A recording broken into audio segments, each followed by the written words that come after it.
name's Conrad Harrigan, family man. And if you cross my family, well, you'd better pray.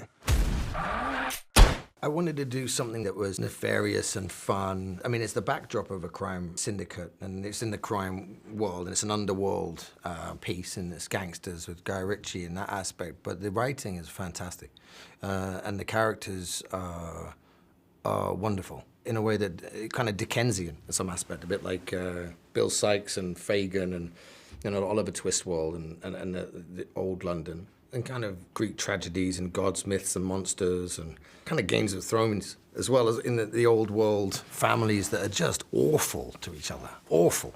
But it has a slickness and an edge of being international crime syndicates, etc., and based in London. And those two things excited me because it wasn't just a gangster show. It was about a dysfunctional family, no different to 2,000 years ago, you know, how empires are built. Your character, Harry de Souza, he's a fixer for the Harrigan crime family. It's so fun to watch, but man, I would not want to run into that guy. How did you view Harry? Oh, well, he's on the page, you know, like, and everybody he speaks to, he's very specific about what he's doing. And the immediate thought was, well, how can I make him nice or polite or friendly or charming or invisible, like a butler or somebody who's in service, like a maitre d' or a concierge, somebody who's helpful, who does some heinous stuff, but you don't see that coming, you know, or you do. But Harry was about trying to find somebody who I might meet and not know what they did for a living. But I might go, oh, that's a nice person. And actually they're doing a lot of stuff that they don't want you to know about. When I first read about this show, it started off as like a spinoff to Ray Donovan. I didn't even know that or imagine that. How did it morph into its own thing? I got the first scripts, it was called Fixer when I got it, so I think they'd moved past that in a layer of the onion coming off towards it becoming MobLand. Naturally, these things evolve as they go, so I don't think it is connected in any way anymore. You know, I was flying on a plane over the weekend and I noticed one person a couple rows in front was watching Bike Riders, and another person somewhere else on the plane was watching Venom: Last Dance. And I thought, that is a cool career. Why is it so important for you to take these kind of big swings and do different stuff each time out? I just get lucky, I guess. And I don't know. I don't think I have any control over that. I've just been really fortunate to have opportunities. Some of them, well, all of them have been really exciting, and I've just been very fortunate. I don't know how much control I have, but it's really nice to be able to look back and say, oh, I did that, and I've done that, and I've done that. And I have relationships with all of those characters that, yeah, I don't know how I got to play them, but I'm grateful to have played them. Is there one role you can look at, though, and say, like, that had, you know, maybe more impact on your choices as an actor or impacted your career? I mean, because, man, you've done some really cool, different things. You know, I think that was easier earlier on in my career, going, oh, this is a signpost, and this is a changer, and this has done this, and this has done that. And then I've got so old now. It's not that they all melt into one at all, but they're all valuable for their all relationships with people.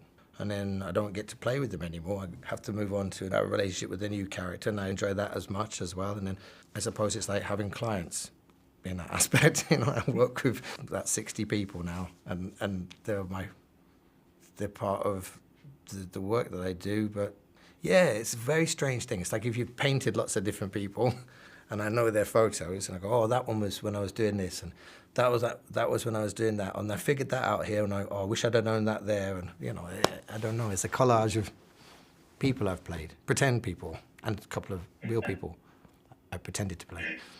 You know, when I meet someone I like, and I like their work, and I do like your work, I always want to know, what made you want to be an actor? What was it? What was the spark? What lit the fuse for you?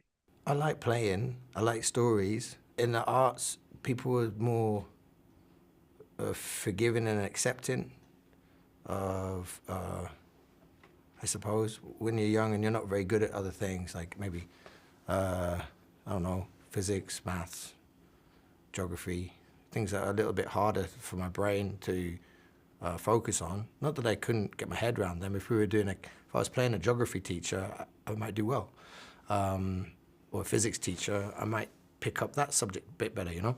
But when I was a kid, I think there was a more forgiving atmosphere of understanding and acceptance to try to do things which were not for everyone, the art students' world. And I latched onto that feeling of belonging. And there you go, and now I'm here. You know, so I couldn't really tell you. Also, when I started getting paid for something, it became very real. And I was like, oh, okay, I better be disciplined then, because it is real. Or I can actually make a living out of this. I'm still a geek too, but I'm very lucky to do what I love doing. There's a lot of discipline and there's a lot of money involved and there's a lot of pressure. But what I got into it for wasn't for that. I got into it because I could speak, I could articulate myself, and I could connect with people for the first time as a kid. And I was like, oh, well, then I belong here. What is this, in Taliban? Oh, no. When combat gets going, I mean, like, really going, you're gonna wish you was.